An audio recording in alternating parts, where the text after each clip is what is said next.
मी म्हटलं होतं ना राज्यामध्ये 22 फेब्रुवारीपासून बऱ्याच ठिकाणी खूप पाऊस पडेल, कुठं गारपीट होईल. तर राज्यात काय झालं की खूप ठिकाणी गारपीट झाली, पाऊस झाला. लातूर जिल्हा झाला, खूप ठिकाणी पाऊस पण झाला, गारपीट झाली. नांदेड जिल्ह्यात झालं, चंद्रपूरकडं, यवतमाळकडं, त्याच्यानंतर हिंगोली जिल्ह्यात, त्याच्यानंतर सांगली, सातारा, सोलापूर, कोल्हापूर, अहिल्यानगर खूप ठिकाणी पाऊस झाला ना. आज देखील 23 तारखेला खूप ठिकाणी मला शेतकऱ्याचे फोन आले. पण शेतकऱ्याचे असे फोन येलेत की आता हे पाऊस, आता आमचं नेमकं पीक काढायला आलंय आणि हे पाऊस कधी थांबणार, हे अवकाळी पाऊस कधी थांबणार. तर राज्यातल्या सर्व शेतकऱ्याला सांगू इच्छितो की राज्यामध्ये सांगायचं झालं तर आज 23 तारीख, उद्या 24, 25 आणखीन 2 दिवस राज्यात थोडं खराबच वातावरण राहणार आहे. म्हणून हा अंदाज लक्षात घ्यायचा.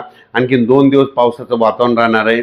आणखीन काय होणार आहे की 2 दिवस म्हणजे नांदेड जिल्हा, चंद्रपूर, गडचिरोली, वर्धा, नागपूर, भंडारा, त्याच्यानंतर इकडं लातूर जिल्हा काही भाग, परभणी जिल्ह्याचा काही भाग, अशा भागामध्ये आणि उर्वरित पूर्व पश्चिम महाराष्ट्रात तुरळक ठिकाणी आणखीन उद्याच्या दिवस 24 आणि 25 तारखेपर्यंत आणखीन थोडं पावसाचं वातावरण राहणार आहे. सर्वदूर काही पडणार आहे. म्हणून हा अंदाज सर्व शेतकऱ्यांना लक्षात घ्यायचा.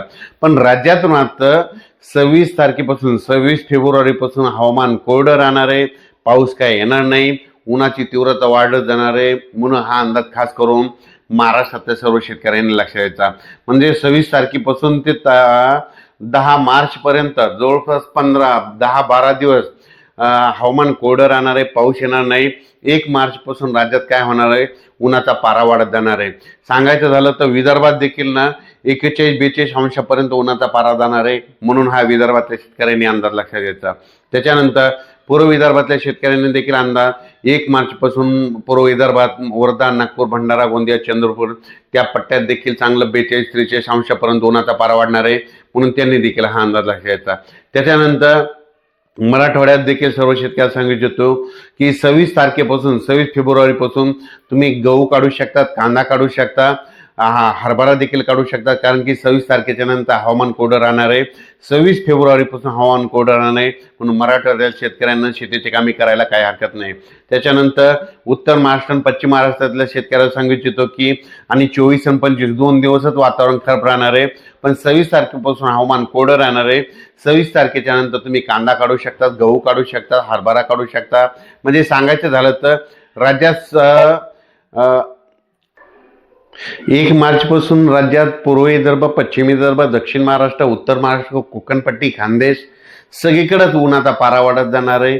काही ठिकाणी 38 अंश, कुठं 36 अंश, कुठं 40 अंश, कुठं 42 अंश असं उन्हाचा पारा वाढत जाणार आहे. पुन्हा हा अंदाज खास करून शेतकऱ्यांना लक्षात घ्यायचा. राज्यात 26 तारखेपासून हवामान कोरडं राहणार आहे.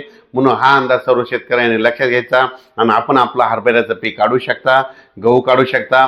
फक्त राज्यात मात्र आता 2च दिवस, आज 23 फेब्रुवारी, उद्या 24 आणि 25 या 2 दिवसामध्येच आता राज्यात थोडं वातावरणात बदल राहणार आहे. म्हणून ही अंदाज लक्षात घ्यायचा. धन्यवाद.